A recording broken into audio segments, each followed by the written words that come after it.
Hello, my lovely YouTubers. So, one of you guys recently asked if I would do a seedling care tutorial video. So, I have a few of my seedlings set out here in front of me, and I'll also be showing you some other genera of orchid seedlings. But I just wanted to start off with these first. These are kind of the most common, I guess you would say. The Catasetum probably being the one that's least common, but I do have Phalaenopsis, Cattleya, and Paphiopedilum. So these are the seedlings that you're probably going to encounter the most if you decide to purchase a seedling. I've literally tried to do this video like 10 times, and I think I'm just going about it the wrong way because I'm trying to show you how seedlings are taken care of, and I really just want to show you guys what I do to take care of my seedlings. Nothing, by the books, or I'm just going to show you the way that I take care of my seedlings, and then maybe you guys can learn something from it. I'm not saying that the way that I take care of my seedlings is necessarily the right way or the only way, because it's definitely not, but if you see something in this video and you think you can apply that to your own culture, then that's the way that we're going to do this video. So one thing you probably notice about all of my seedlings here, no matter the genus, is that they're all planted in a moisture retentive mix. This is super important for seedlings, and it's something I kind of had to fumble around with and learn the hard way before I learned how to take care of seedlings. So they're all planted in either sphagnum or a fine fir bark mixture, and that's just going to retain moisture because seedlings are moisture hogs. They love moisture, especially your Catasetum types. They prefer extra moisture anyways, just like the adult Catasetums. They are water hogs. And Cattleyas, yes, they are very moisture loving plants, but they like to dry in between waterings. For the seedlings, it's a little bit less of a dry between waterings. You do want them to go a little bit dry, but you don't want them to be shriveling because they're not getting that much water.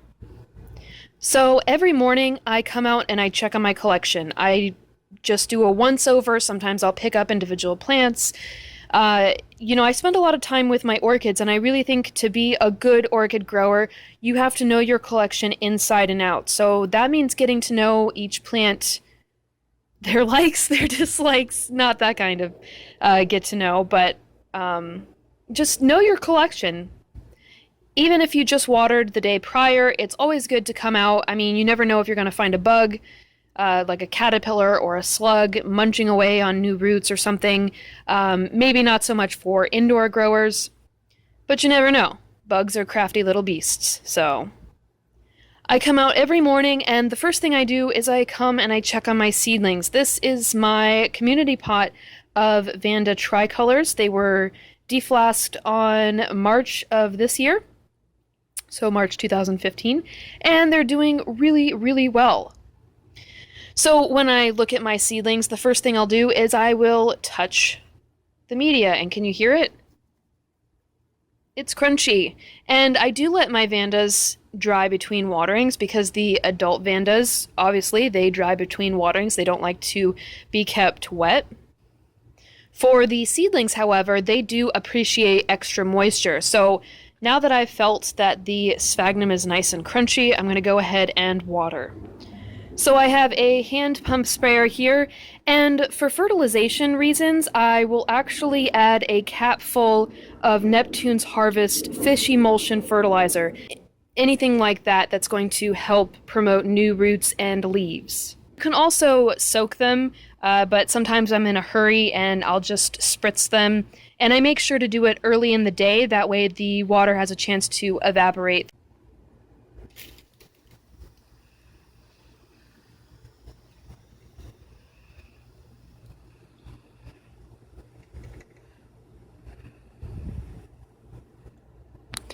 So I'm not looking for my seedlings to be completely soaking wet, I just want it to where the sphagnum moss isn't crunchy anymore.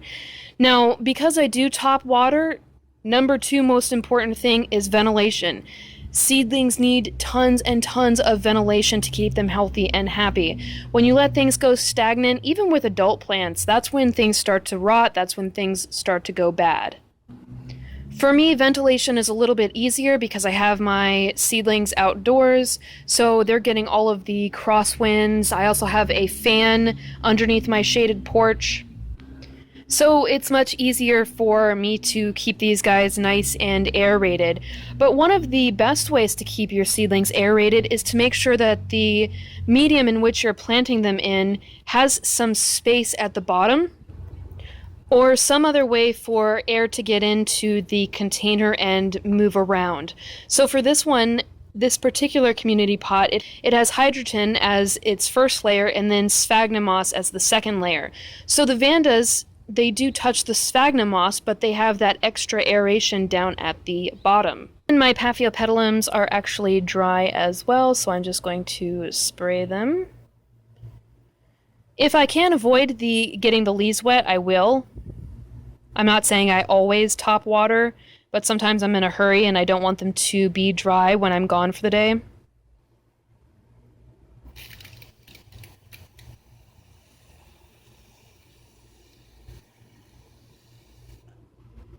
So for this catasetum right here, he has nice, squishy medium. It's nice and moist, and that's exactly what I want.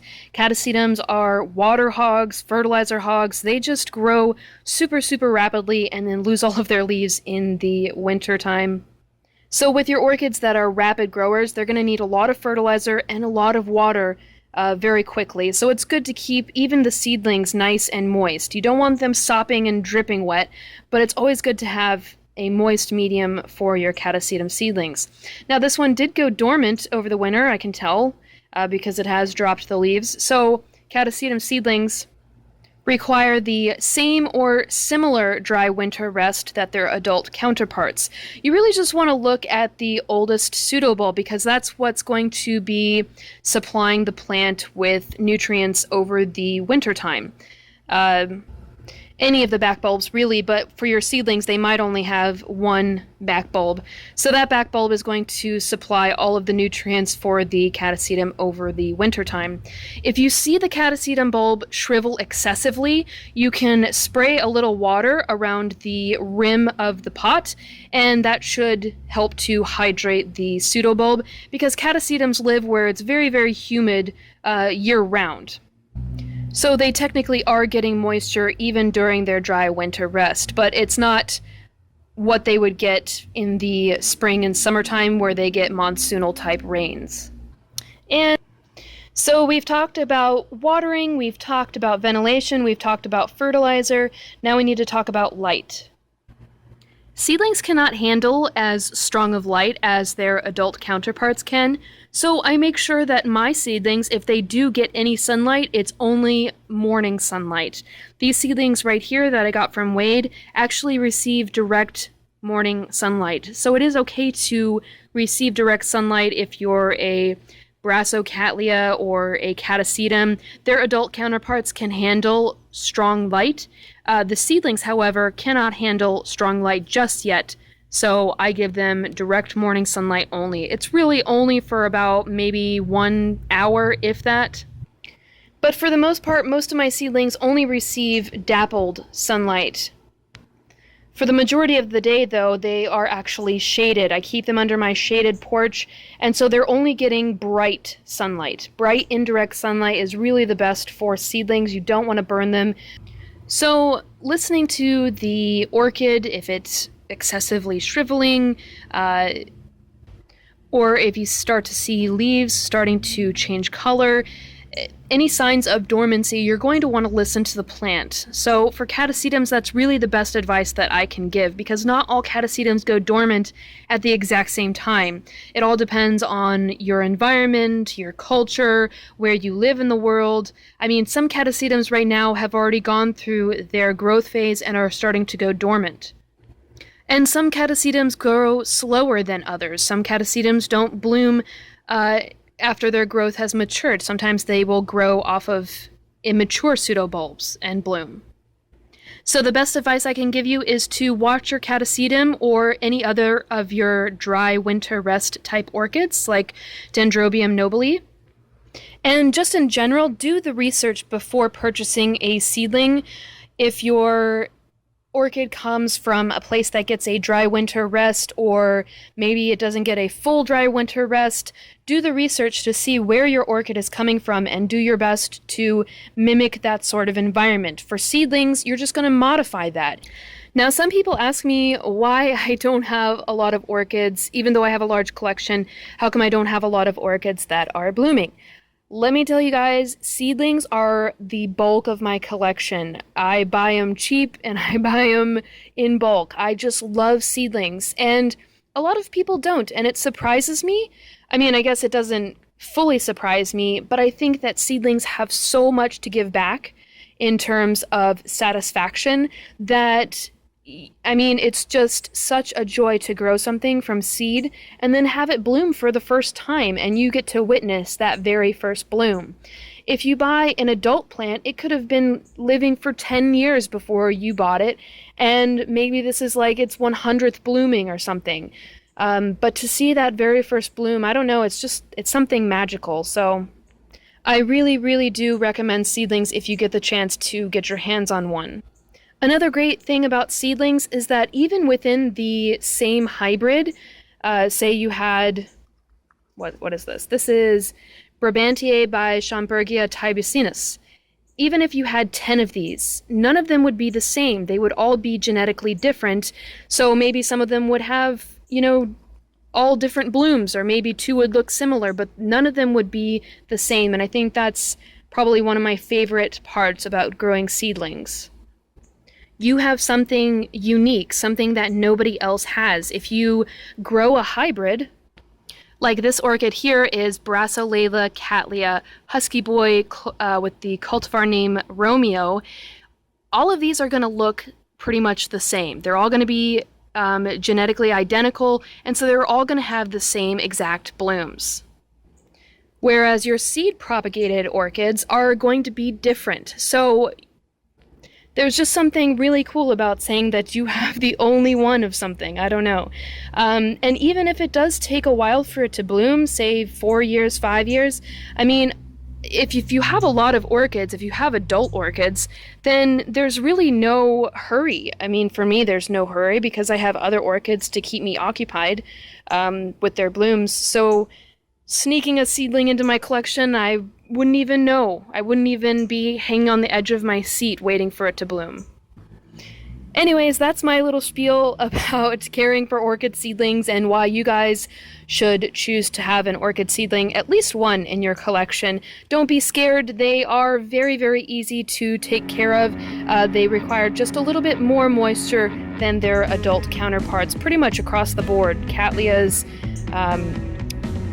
catasetums, dendrobiums, they really do love their moisture, but it's important to make sure that they have really good air ventilation as seedlings. So I hope you guys enjoyed this video. If you have any questions or comments, any questions pertaining to seedlings, please, please, please post them down in the comment section of this video and I will answer them. You can also follow me on Facebook and Twitter. You can ask me questions on Facebook and I will answer them there as well. And you can subscribe to this channel for more videos like this one in the future. I love you guys, and I will see you later.